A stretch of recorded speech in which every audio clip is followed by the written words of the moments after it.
Hello, my name is Shannon Rivera, and today I'm going to talk about disaster management in Austria. So, let's start with the rationale and history. Austria disaster management system developed this way because Austria is a federal republic with 9 states and more than 2,000 municipalities. Through its history, Austria has faced many serious hazards, especially floods, avalanche, storm, and landslides. So the country learned that local government must react first because they are closer to communities. At the same time, the national government need to guide prevention, cross-border cooperation, and long-term planning. This history also pushed Austria to include scientific groups like the Disaster Competence Network Austria and to build national coordination under the Ministry of the Interior. This brings us to the second question. How does Austria's system actually operate? Let's move on with implementation pattern. Austria is a mixed system, but mostly bottom up.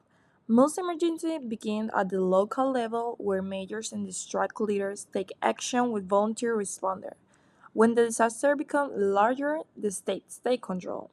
For national risks such as nuclear or health emergency, the federal government leads the response.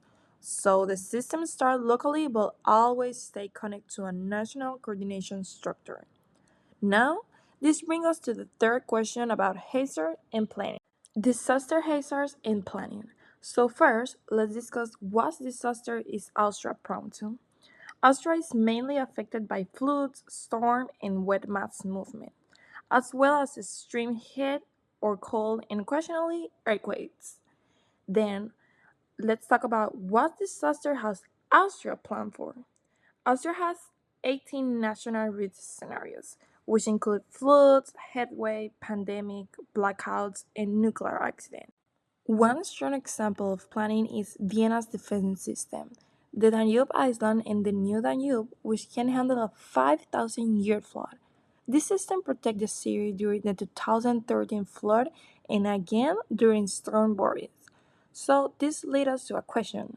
Who participated in Austria disaster management? So, who help over here? Austria has many actors working together. Local government, districts, the state, and the Ministry of the Interior all have important roles. Most responders are volunteers, including fire brigades, the Austrian Red Cross, and mountain rescue teams. Citizens also help through Team Oysterreich, a digital platform with more than 100,000 volunteers. Research groups like DCNA support planning and decision making, and Austria also works with international partners as the EU and the United Nations. However, they're successful, they have a few potential obstacles.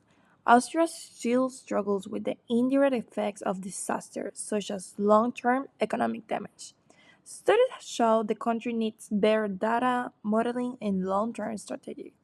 Another issue is low household preparedness, which reduces community resilience. There is also some overdependence on professional responders instead of citizens participating more.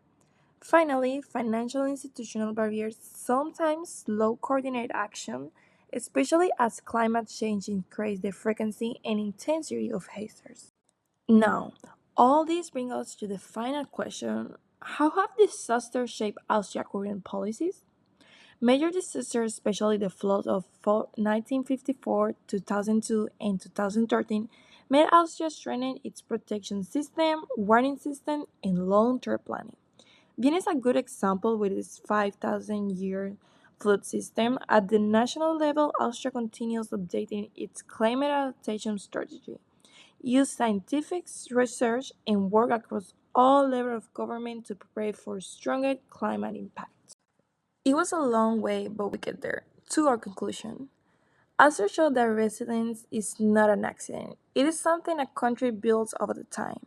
Its disaster management system comes from its federal structure, its long experience with natural hazards, and the strength of its volunteer in science.